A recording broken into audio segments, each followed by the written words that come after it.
Welcome to the Detached Podcast. Today, I am hosting Craig Cook, the CEO of Brain Performance Centre. Am I saying that correctly? I hope. The Brain and Performance Centre? Yeah, absolutely. So thank you so much for being on the podcast today. Pleasure. Thanks for having me. How are you feeling today? Feel great. Yeah? Yeah. Is that because of everything that you do? Yeah, I think it's one of the things that keeps me grounded, I think. But family and work, that's kind of how life is for me at the moment. So really excited to see how things continue. So you just said family and work. So do you tie a lot of your happiness to your job? No, I'd say success comes with career, yes, but also success and happiness is rooted in family for me. So if I'm not successful in the home environment, then I'm definitely not happy at all. So for me, family first and everything else follows that. When you were younger, when you were a kid, was like family such an important thing? Did you grow up in a household where family was really nurtured? Family was important. You know, my father traveled, let's say 11 months out of the year. So it was tough. And, mum kept the family dynamic, but I don't have a big family. I don't have hundreds of brothers and sisters, but it was important to me.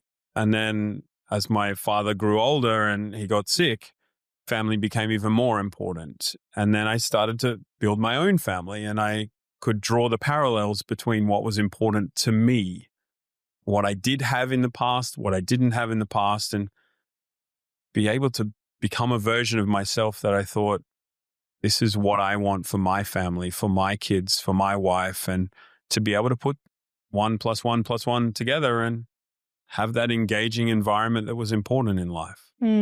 So you just mentioned your father was away for 11 months of the year. What was he doing for those 11 months? Yeah, he was a ship's captain. So he left home and he would go away for weeks and weeks at a time and be home for a few days and then jump back in and then jump back out. He was the real Captain Phillips, let's put it that way. So he traveled extensively and, gave us the life that we became accustomed to. So, yeah. How do you think that impacts you as a child and kind of growing up where, like, obviously your father has to go out to work, but not having the father figure there full time? Yeah, it was tough.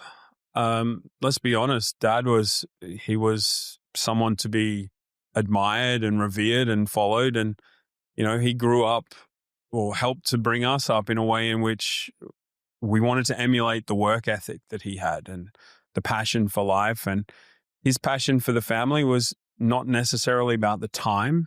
It was about the ability to provide. And that for him was his driver. So we all develop in our own different ways, but, he's not with us anymore, unfortunately, but he left a legacy of hard work, of passion for his family. And, I think that's something that's helped myself develop in my family dynamic. So, I'm eternally grateful to him for that. What kind of kid were you then growing up? I was a geek. Yeah? Yeah. I was a geek that played sport. My brother was, he was the cool kid at school. He was the sportsman that, the stereotypical cool kid. I wasn't. I was the student, the music professional, and then as time became on and on and on and on, I guess, I enjoyed life. And reflecting back, and no one's ever asked me this, Sophia, to be honest. So, to sit there and think, what was school really like? Yeah, reminiscing is quite cool. So thank you. No, you're welcome. When you just mentioned music, I think you were an opera singer. Yeah. Yeah. Yeah, I wasn't really okay to go there, but that was my early life. I finished school and I then went off to study music. I joined an entertainment company. I was fortunate enough to sing with the three tenors. Wow. The real three tenors in Bosnia and Croatia. I did the peace concert series at the end of the Bosnian Croatian conflict. And it was unbelievably awesome. And that was the start of my career. I then moved off to the US and worked for Disney, and then grow tired of singing Aladdin's A Whole New World to kids, 10 shows a day. And that's when I transitioned into hospitality and then ongoing into healthcare. How old were you when you moved to Disneyland? So I worked for Disney Cruise Lines out of Orlando, and I was, let's say 19 then, and spent some time there, enjoyed life, and then figured out that my friends working in the pool bar were having far more fun talking to people and dealing with people every day than I was singing Aladdin's A Whole New World. What were some of the unseen parts of Disneyland where we don't get to see? I think one thing that stuck with me is it's a culture unlike anything else. Now, it was a gentleman by the name of Michael Eisner that spoke to us before I actually started with the company, and Michael Eisner was CEO of Disney at the time. And they're tough. Like, it's no joke. It's not the happiest place on earth for no reason. You know, in a speech to the team, it's like, you know, quite honestly, people don't pay you to come to work having a bad day. You get up in the morning, you put your stage makeup on, and no matter how good or how bad your day is, you need to be the same every single day, consistently, overtly happy. Now, you go home at night, you peel your stage makeup off, and you become yourself again. But what happens when you're on is you need to be 100% on. And that's one thing that's stuck with me forever. That conversation has shaped my leadership behaviors, has shaped my real life. And when you're on stage or away from home at the office, you have to be on because people don't want misery. They don't come to you because you're having a bad day. They come to you for fun, entertainment, healthcare, well-being, the smile that you may or may not be able to deliver. It's not important to them. Like, they want to be loved and revered. And that's what was different about the culture at Disney to anywhere else, because people got it. You pour your stage makeup on. Sometimes it's thin, sometimes it's a meter thick. You know, we all have bad days. But at the end of the day, you can't be on stage having a bad day. You wouldn't be welcome anymore. So from that perspective, yeah, it's definitely shaped my career. So where was the entry point then from Disneyland to hospitality? How did that happen? I traveled back from Nassau in the Bahamas to Brisbane, which is hometown for me, on a flight beside the GM of the Sheraton Hotel in Brisbane. It's now not Sheraton anymore, but it was. And it's like, what do you do? Why are you doing this? Blah, blah, blah, blah. I said, you know, I'm just going off contract. I'm taking some time off. It's like, but you worked on a cruise ship, right? I'm like, yeah. Like, come and work for me. I'm like, okay. I said, give me a few days to get my life together, but thanks. That would be awesome. And 2 weeks later, I started at the hotel and then grew my hospitality career. I spent a couple of years in Brisbane, and then the lights of Dubai called, and I never looked back. For me, it became an opportunity to come and see what was happening in Dubai.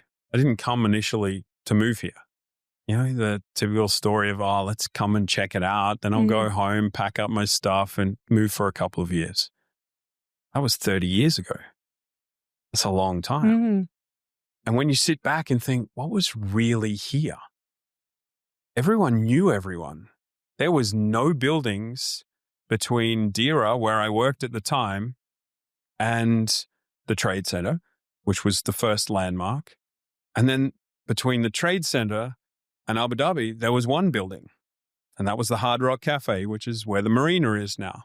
There was a nightclub there. That was where people hung out. And you sit back and think, if you drove to Abu Dhabi back then, there was speed bumps. It was a full day out. You had to pack your cooler box and off to Abu Dhabi. Now I live in Abu Dhabi, work in Dubai, and commute. Takes me 40 minutes, quicker than most people take to get to work, and they live in Dubai. So Mm. the UAE's transitioned so much. It's such an unbelievable place right now, and it's exciting to be a part of it. Is there anything that you miss from the old Dubai to the new Dubai? Definitely. I miss the fact that back then, everyone knew everyone. Now, it's such a transient place that at times it feels a little shallow. Mm. And because it's mushroomed so quickly, some of the foundations aren't as solid as they used to be. Mm. And you could go out and you would see people and know people like they were your friends. Mm. Now it's a little less like that. There's still places that you connect with people from the good old days, but it's grown so quickly that it's a little more challenging to have that wholesome connectivity. Now it's a little more fast-paced, and that's okay. Mm. It's just different. From your own experience in living here with the transients now that's going on with people coming in and out of Dubai all the time, and maybe people being a bit more disconnected and not actually nurturing those friendships, relationships, how do you think that's impacting people's mental health here in Dubai? I think mental health is something that you get out of it what you put into it. Now, this is my personal opinion, and many people struggle with mental health, and sometimes it becomes too much of a competition. Mental health for me is if you take time to step back and invest in yourself and invest in your well-being and invest in your personal stability, you tend to struggle less than you try and compete with everyone else for the fastest car, for the nicest watch, for the biggest house. And when you put that type of pressure on yourself, that's when it really starts to hurt. Mm. And I was there. I lived that life. And it took a lot of introspection to be able to say, you know what? I deserve better. Mm. My family deserves better of me. And things started to change when I took time to look inside myself. And I think that's really important. Usually something has to happen for you to take that introspection and to reflect. So was there any kind of pivotal moment where you were like, all right, I've had enough? Yeah. And I remember it as if it was yesterday. When my dad passed, I was working here in Dubai at one of the leading hotels, and it was peak season. And I went to work, and I was, someone that was dedicated to what I did. And that was early up, very, very late night home. Nothing really mattered but that. And that was my work ethic. And it still is, but now I can prioritize things a little bit differently. Now that element happened one night, and I got a call from Australia. My father's oncologist said, you better get home, and you better get home now. Mm. And I went to my GM and I said, you know what? I need to go. He knew what was going on. And then I'm sorry, it's busy season. You can't. So took off my badge, put my keys on the desk. See you later. I'm out. Mm. Now, that flight home was one of the hardest that I've ever done. And I do the trip to home in Australia or my wife's home in South Africa on a regular basis. So I'm used to long haul travel. Mm. But I didn't make it. I didn't get home to say goodbye. And that to me was the trigger that put Humpty Dumpty back together again, I think. Mm. Because then I figured out that the bright lights of hospitality wasn't what I wanted in my life. And I wanted to honor him and give back. And that's when I started in the healthcare space. And I joined the Cleveland Clinic.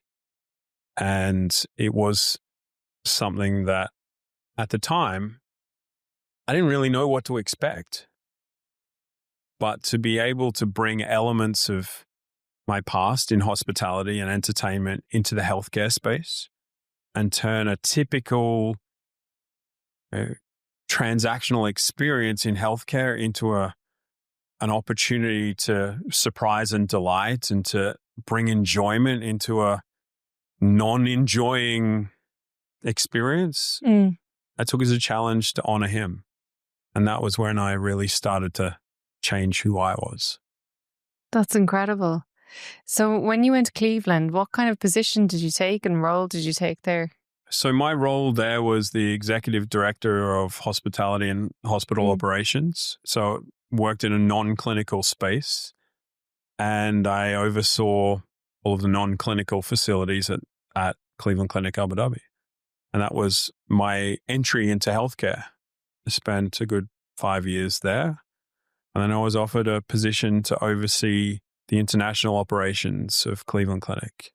And that was not only in Abu Dhabi, but other areas in London, in Vietnam, in southern US, some connectivity to Ohio, and I headed up a project in Saudi Arabia. So from that, I spent time there and then studied and put a lot more effort into my healthcare, let's say, credentials than I had done in the past, and figured out this was the space for me. How was that journey like? Did you have someone to look up to and learn from when you were in that position? Yeah, I had some really strong mentors. Cleveland Clinic's not for the faint-hearted. It's a physician-led organization, and yeah, there's some pretty big apex predators. Let's put it that way. And my entry from let's say, a hospitality professional into a space that is dominated by apex men and women. Yeah, it was take the back seat. Either get in the bus and be fortunate that you're in it, or get completely off. So as a non-physician at that stage, it was important to learn and don't have the attitude that you know everything, because you don't. And the good part about working with the clinic is it was collaborative. Even though it was a physician-led organization, everyone's point of view mattered. People took time to listen. Whilst they might completely disregard it after they listened, they took the time to listen. And, you know, the educational process was steep. The place in Abu Dhabi is a factory. It's massive, doing so many complex procedures. And what M42 has done to bring healthcare at that quality to the UAE is phenomenal. The leadership in Abu Dhabi, the leadership of Mubadala Healthcare and Mubadala, the parent, was something that, to be a part of that, was truly inspirational. Following on from the footsteps of what I learned in Dubai. So to be a part of something like that, the setup, the creation, and the delivery was something that I will never forget. At any moment in time, did you have imposter syndrome? Because to go from hospitality into kind of healthcare, like, they're completely different. You've people sat in front of you that have studied 10, 15, 20, 30 years. How do you close the gap in information there and speak with confidence in front of these types of people? Yeah, I think one of my, let's say, skill sets is, and I laugh because the little birdie is sitting on my shoulder now. Like, you know how life is in that world. And, you know, part of my university degree, psychology and behavioral science, was part of my, let's say, skill set. How to read people, how to be discerning, how to be political in situations that probably were difficult to navigate. So from that perspective, yeah, it was one of the things that was truly needed. Now, sometimes you needed to stand up and be counted. And sometimes I took a phrase that my father taught me and I utilized it to the letter. And it was, you were given 2 ears and 1 mouth for a reason. You need to listen double the amount that you speak. And sometimes you just sit. And when you speak, it better have conviction and people better listen. And over time, when you do projects, when you do things that benefit the organization, people start to think, oh, this is not just a kid who came from running a hotel or hotels or cluster of hotels. This is someone that can help us do good things to good people every day. So it was about those small wins at the beginning.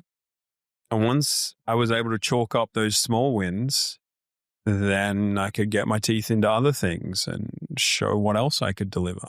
That was really a really, really fun experience. A hell of a lot of work, but it was enjoyable. You just mentioned psychology, that you were studying psychology. Did you not ever want to become a psychologist? No, not at all. Why? It was not my thing. It was, at that time, it was something that I wasn't really interested in, to be honest. How do you really know whether you're going to be what you want to be from what you want to study when you're that age, like in your early years? You don't. Yeah. Maybe some people do, but for me, what I studied and where I am now and the transition that's happened, people don't predict things like this. Like psychology now is exciting because of what we do at the Brain and Performance Center. But at that stage, I was like, nah, this is one of those subjects that you have to do, core subjects that are part of the program that you don't get a chance to opt out. So for me, it was just like not strawberry, not chocolate ice cream. It was vanilla. It was just there.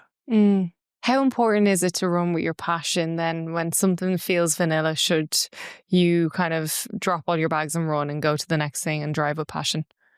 For me, passion projects are so much fun. They're not just, let's do it. They're really like, let's go and smash it. Do you know what I mean? Like it's, for me, I will find elements of passion in any project.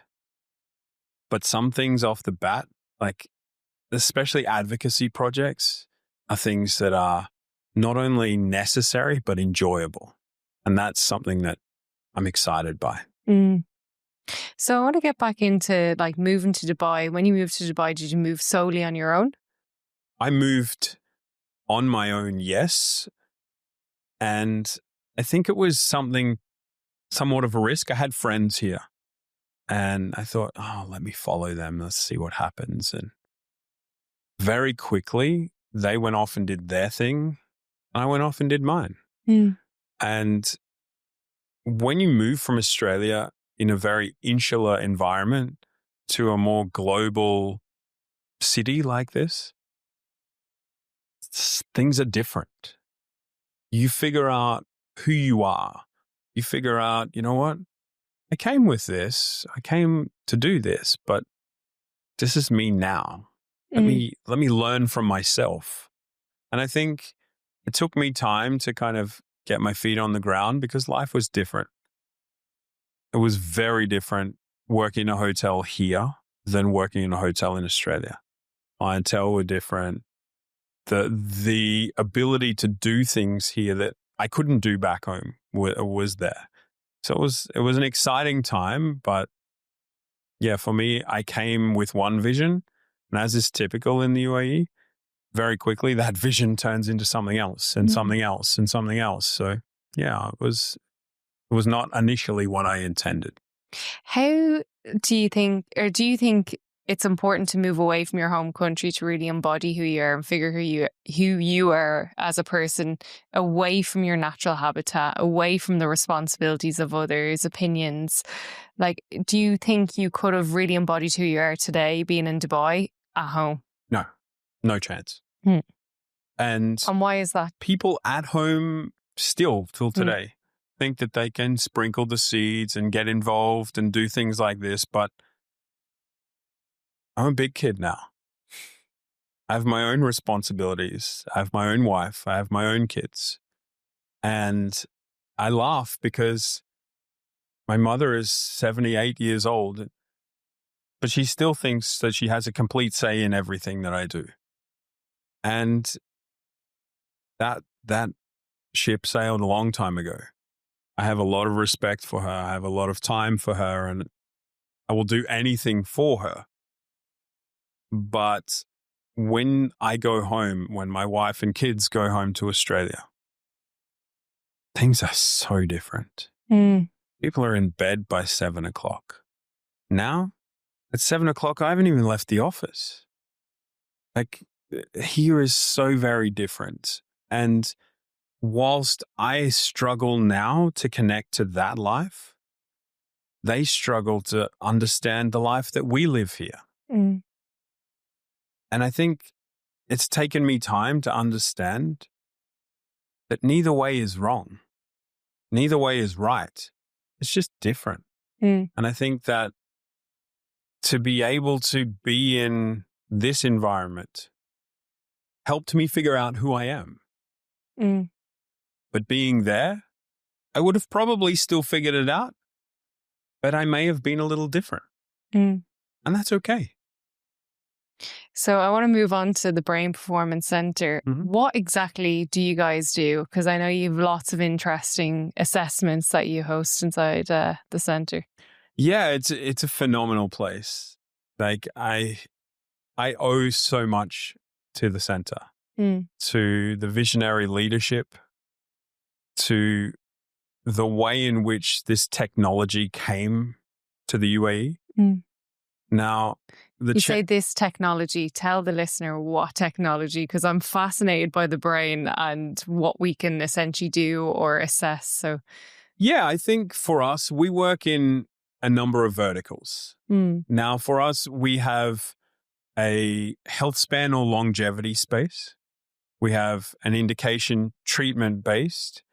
We have an executive function based, and we have a sports performance based. So I'll explain each one because I don't want it to be overwhelming because it can be. But let's assume, for example, envisage the largest hyperbaric oxygen therapy center in the world. We have a phenomenal facility. It's in Jumeirah Lake Towers. I've seen it, but for the listener, tell them what are the benefits of the hyperbaric chamber. Sure. I think what we have is a program. So we don't just do hyperbaric treatments. You don't come do a session and walk out and you feel amazing. You have a program. So our program is designed to create a systematic change in the body. So for us, if you break your arm or cut your leg, you can see it. Something's wrong. But for us, we take a lot of our treatment facilities and target it at the brain. So if you have a wound in your brain, you would never know unless you had a stroke. But sitting here right now, if we did an MRI of yours and my brain, it would look very different. Mine, when I did the treatment myself, I did my first MRI and there was several white spots. Now, I'm not an old person. I'm late 40s. And I thought to myself, what is that? All right, Dr. Sharif, explain to me my MRI. It's like these little white spots here on the image. This is microstrokes that you've had. I'm like, microstrokes? I think I'm reasonably fit and healthy. It's like, yeah, but this is the aging process. This might be executive function. You forgot your keys. You went to the shops for 10 items. You came back with 2 because you couldn't remember what it was. This is memory. So everyone has this. And over time, these become more complex, more challenging. And that's when we start to feel the aging process. So in our reverse aging program, what it typically does is we hyperoxygenate the brain to repair these things. So doing my MRI, my brain MRI now, you don't see white spots anymore. So for me, personally, who's done the program, we went through a variety of assessments, and that is anything from physical performance, VO2 max testing, MRI, bloods, genetics, all of these sort of things. So you get your baseline. Where am I today? And that's a 3-day assessment. It's very extensive. And then you have a post-assessment report. So the physician will share with you, this is where you are now. Talk about what the goals are for the treatment. And it's fully customizable. So based on outcomes of your pre-assessment, then you're able to see, where do I go next? So then you go into the Hyperbaric suite for, let's say, for a healthy aging or longevity program, it's 60 sessions, 2 hours a day, 5 days a week for 12 weeks. Now, that's not the only part of the program. You have neuropsychology, you have physical performance, you have dietetic. And these elements combine with the pressure of the chamber, which is actually like a first-class airline fuselage. You have your own tablet, your lounge seat. You breathe 100% oxygen for 2 hours, 20 minutes on, 5 minutes off, 20 minutes on, 5 minutes off. And there's a protocol that exists. So what it does, by doing that, it tricks the body into steady state like this, that your body's in hypoxia.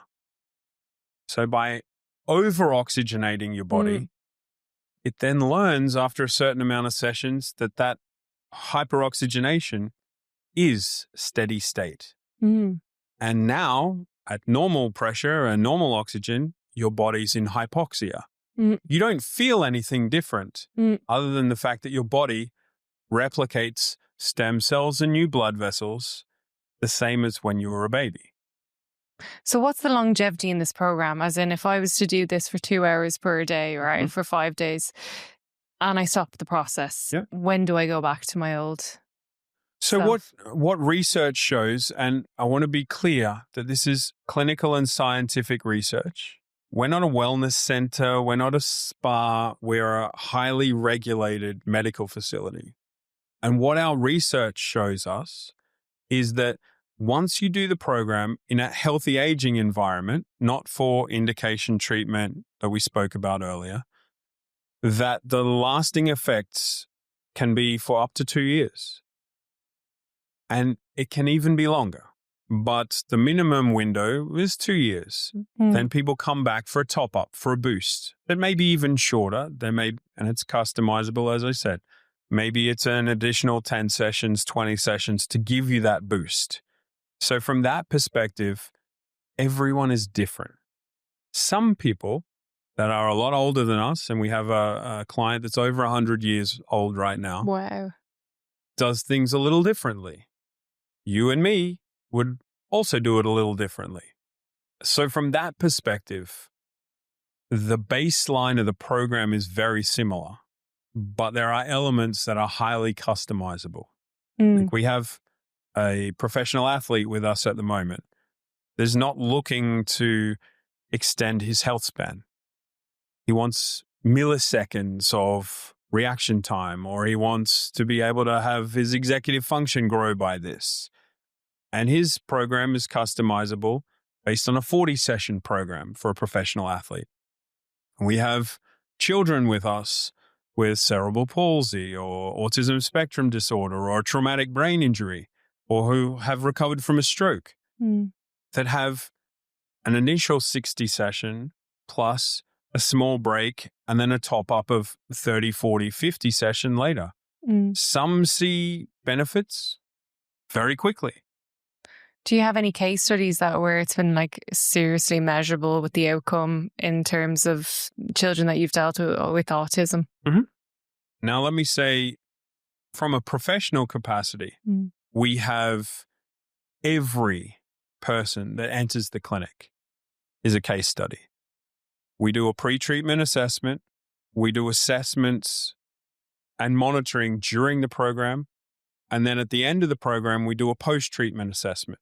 And you measure the delta to be able to show, let's say, data-driven analysis of where people have changed. Now, you can feel it. For me, I felt it very quickly. But I can also see from a documentation standpoint and a data-driven standpoint, I've improved here, here, here, and here. Mm. Now, we spoke about autism, for example. From a perspective of our youth wing, we see a lot of children with autism spectrum disorder. And some have seen phenomenal change. Some see incremental change. And I would say that from a center's perspective, this is one of the most unique support treatments for autism spectrum disorder. Mm. Now, I think we all know that once you receive an ASD diagnosis, people want to say, you know what? There's no cure, or there is a cure, or there isn't. It really depends on the individual, to be honest. Now, I can say that from a standpoint of working at the center. But as you know, my son, Xander, was in a diagnosis that was nonverbal autism spectrum disorder. Mm. And like I said at the beginning, I owe where he is today to the Brain and Performance Center, to the chairman who brought this technology to the UAE, and to the team who deliver this program day in, day out. It's changed his life. Mm. And to go from someone who is completely nonverbal to be able to tell me, Papa, I love you, I can't put a price on that. Mm. That to me is real life. Mm. And I sit in front of parents on a regular basis and hear very common stories. When people come into the center, can you get the same results for my child? And I'm honest. Mm. We don't know. Research shows that, yes, we can achieve results in these domains. But autism is a spectrum for a reason. Some people are at this end. Some people are at that end. Some people are in the middle. But what I can say is this treatment program for my son's life has given him the ability to be the best version of himself. And that's all I can ask for. Mm. At what point or stage did you figure out that he was autistic? I didn't. And I think that's what haunts me the most. My wife, Lizelle, she's a phenomenal woman. And she saw some things very quickly in life for her. Now, Xander had a couple of febrile seizures and we rushed him. I was in the ambulance, but we rushed him to hospital. He blacked out. So many challenging moments. And she knew. Mother's intuition, I guess. Mm. And I had the Australian approach. She'll be right. He'll be okay. He'll grow out of it. You know what that's like, right? Yeah. Yeah. So, yeah, I think that's... It's like an Irish mammy as well. She knew. And we went to a variety of places, tests, and he'll grow out of it. He'll be okay. And then when I joined the Cleveland Clinic, I had access to all the care in the world. One of the best healthcare facilities on the planet. And they couldn't do anything to help him. Send him to this treatment, that treatment, this. He'll be okay. Okay's not enough.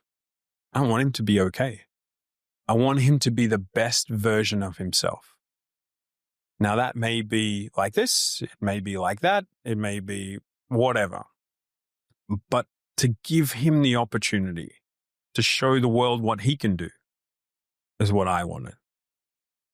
And it took me at least 4 or 5 years to come to some level of acceptance. I just wasn't there. Mm. And denial was my friend.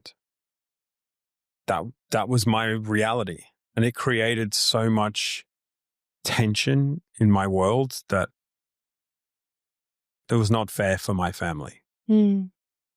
And then when I joined the Brain and Performance Center and we spent time bringing Xander for assessments, and it wasn't as simple as just start. He went through 6 rounds of intravenous immunoglobulin therapy to bring down the inflammation in his brain, to allow him to be able to be safe inside the chamber. And he started the program and he went through a really rigorous, intensive program. Did it in the first 20 sessions. We didn't see any change. How did he manage inside the chamber, or during his treatment? What was his reaction to all of this? Honestly, I was shocked. He loves it. Mm.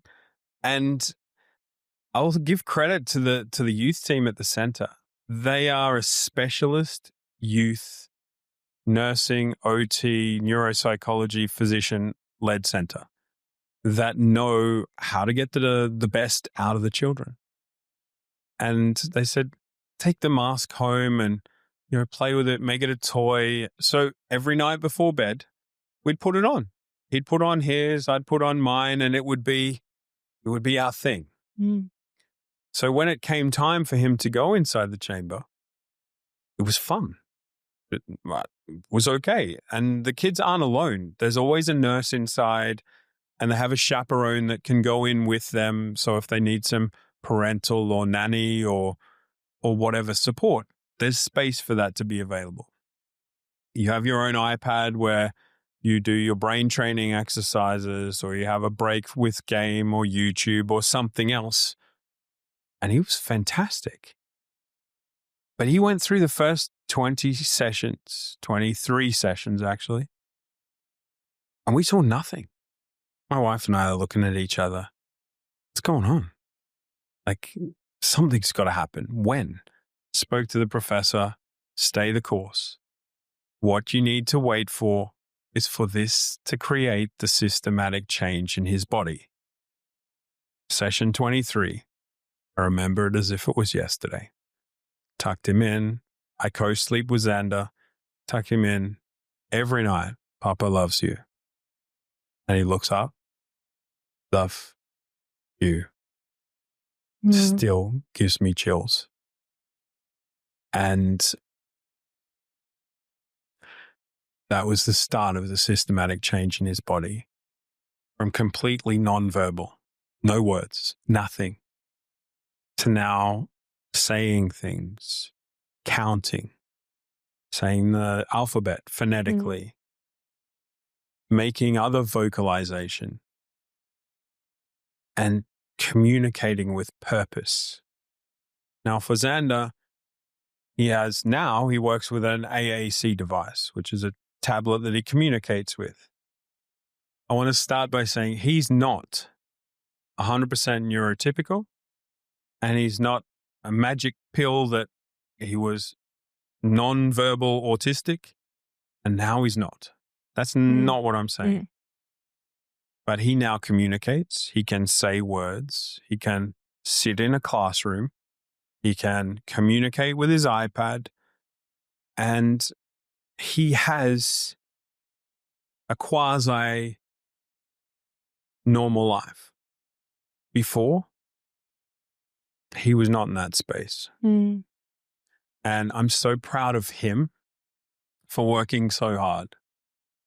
And the fact that Lizelle, my wife, has dedicated everything to be able to research, support, learn, and is still till today a student of this field, I'm eternally grateful for. I'll give you an example.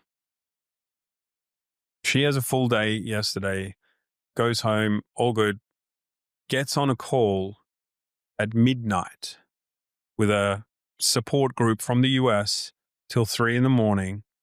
and learns about how gut microbiomes support or not support what Xander's condition has got and how we can better support him.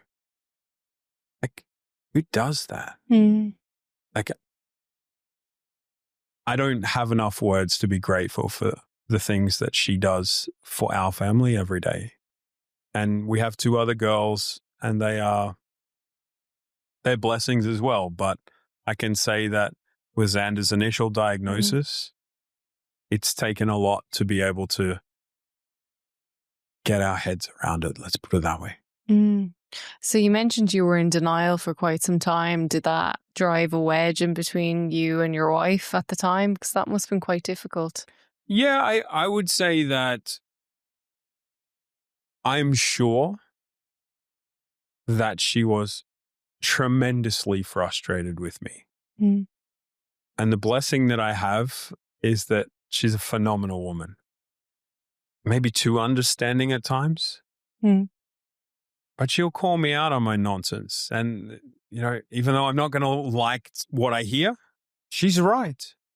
And I'm smiling because she's going to listen to this and think, you know what? Yeah, I call you out a lot. It's not only 1 and 2 times, a month. It's 1 and 2 times a day. But, I think that from a denial standpoint, yeah, I think my lack of acceptance did frustrate her quite a lot. I can imagine. So being the CEO of the Brain Performance Centre, obviously brain performance, brain health is very important. How do you manage to stay on top of your brain health whilst being a CEO? Because as we all know, CEOs don't have a very light plate. Yeah, there's plenty on the plate and that's okay. And I take it back to the conversation before about my father's work ethic. I live in Abu Dhabi and I work in Dubai. I get up every morning. I'm in the office before 6. And for me, that window of time between when I get there and when everyone else gets there is when I get my work done. When everyone else gets there, it's then about giving time to the team, giving time to the clients, and then it's time to take time for me. And I think in my early leadership years, I never took time for me. And it might sound selfish, but I used that time for wellness activities, whether that be mindfulness, whether that be fitness, whether that be spending time in the hyperbaric chamber myself. And without that, I would not be in a good place. The one thing that I really do enjoy, and people think I'm completely nuts, is I enjoy the drive between Dubai and Abu Dhabi. That's my unplug space. In the morning, I'll be listening to podcasts, may even be yours. The ability to come down or build yourself up over that 40 minutes is implicitly important to my mental health. I'll leave here today. I'll go back to the clinic. I'll do some things around the center. Then I'm going home, picking up Lizelle, and then I have dinner with a client in Dubai tonight. But those 2 trips backwards and forwards gives me the ability to unravel what happened today before I get home and face the bright lights of 3 kids and a wife and a family. It gives me the opportunity to be the best version of myself in front of them. Whereas if I just took a 10-minute trip home, that decompression space wouldn't be there. So what makes a good CEO? Now, that's a really good question because different attributes and different skill sets are important in different situations. Now, I'd say that you need to have a toolkit that you can take out so many different tools when they're required. But like I said before, 2 ears and 1 mouth. You need to have a good listening ear. And when you speak, you need to be decisive so that people do listen. Now, what my team will tell you is that I'm very engaged with them. I'm in the trenches. I'm part of the care process. I'm part of the sales process. I'm part of the customer experience journey. I don't just lock myself in the office. Mm. Now, meetings are important, but meetings aren't important if nothing else happens after them. I don't enjoy, and my team will also tell you, I enjoy sitting in a meeting for the sake of having a meeting. Mm. If there's nothing that transpires out of it, it wasted everyone's time, not just mine, but everyone's. So I would prefer to get in, get out quickly. Stand-up meetings are always good because people don't want to stand up for very long. So efficient, short, sharp bursts. But for me, I won't say that any one skill set as a CEO is more important than the other. Mm. You need to be able to utilize a full suite of services when you need them. And it may be as simple as a charming smile with a client that's really difficult, or it may be an astute business conversation when you're presenting budgets to the board. Do you know what I mean? Like, you can't just say one's more important than the other because it's really not. Mm. That's a good answer. It's an answer that I haven't had before. So to move on to brain health, right? Like, what can I do for my brain's health that's outside of a clinic in order to keep on top of it? So one thing that I would say is really important is diet and exercise. And when I say exercise, I don't just mean physical exercise. So let's assume you are not part of the Brain and Performance Center. You're not part of any other medical or whatever treatment program. And you're just at home, just you. What do? I need to eat well. I need to exercise. I need to get the blood moving. Now, when I mean exercise, it doesn't have to be running 30 kilometers a day, but it needs to be in and out, getting the blood moving. Now, mental fitness is as equal as important as physical fitness. And just getting moving, for me, is what's really important. You can eat well and you can have cheat days. And we all have them, even though people won't speak about it. Yeah, I eat so well. I'm very clean. I don't do this. I don't do that. You're going to have a day when you think, I really want this. Mm. And the minute that you prevent yourself from it is the minute that you start that internal struggle. Mm. Now, the old age saying of everything in moderation, I subscribe to. Mm. I was a lot bigger than I am now. And for me, the ability to be able to turn it on and turn it off when I need to is important. Mm. I used to travel a lot. I was on the road 300 nights a year. And when you think about how that plays with your diet and exercise, when you're in a different city, a different hotel, a different airline, every single day, you eat junk. Mm. Not because you want to, but because your body is completely shattered and you don't take the time to invest in yourself.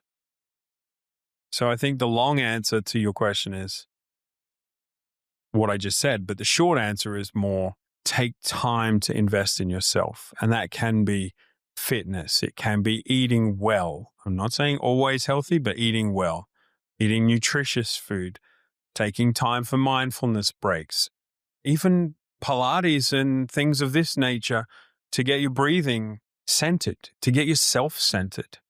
Mm. Is really important. Take time to invest in yourself. So when we talk about brain health, when people retire and they don't use their brain actively, how have you ever seen that come into your clinic where people have retired and then their brain is just kind of switched off? Is that reversible, how can someone manage that? Because I often hear when people retire, it's the worst thing ever for them. So I'll talk about a client of ours that's current.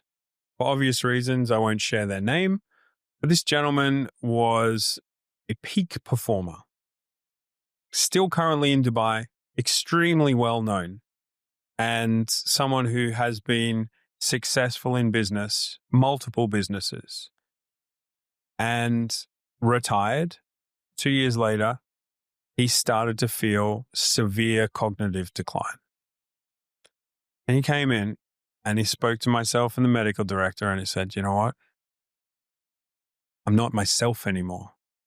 I used to be sharp, always on, aggressive in business. Now I just can't remember anything. I lose my keys, my wallet.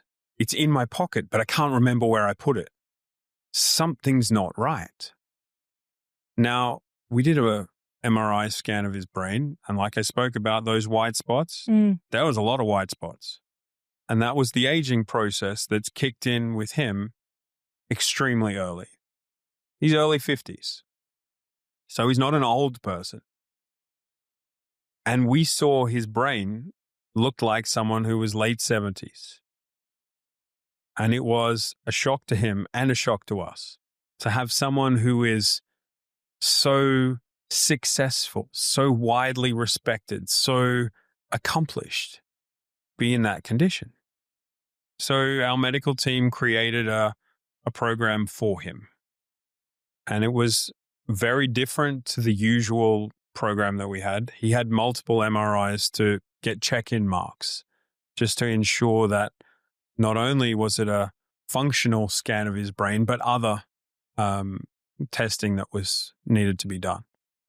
Now, from that perspective, we sit back and think, can we?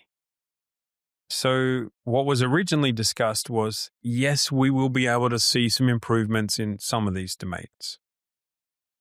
But what we found was like nothing else on earth. He was so committed to the program, every little bit of the program, that not only did it start to regenerate the tissue in his brain, but it completely reversed.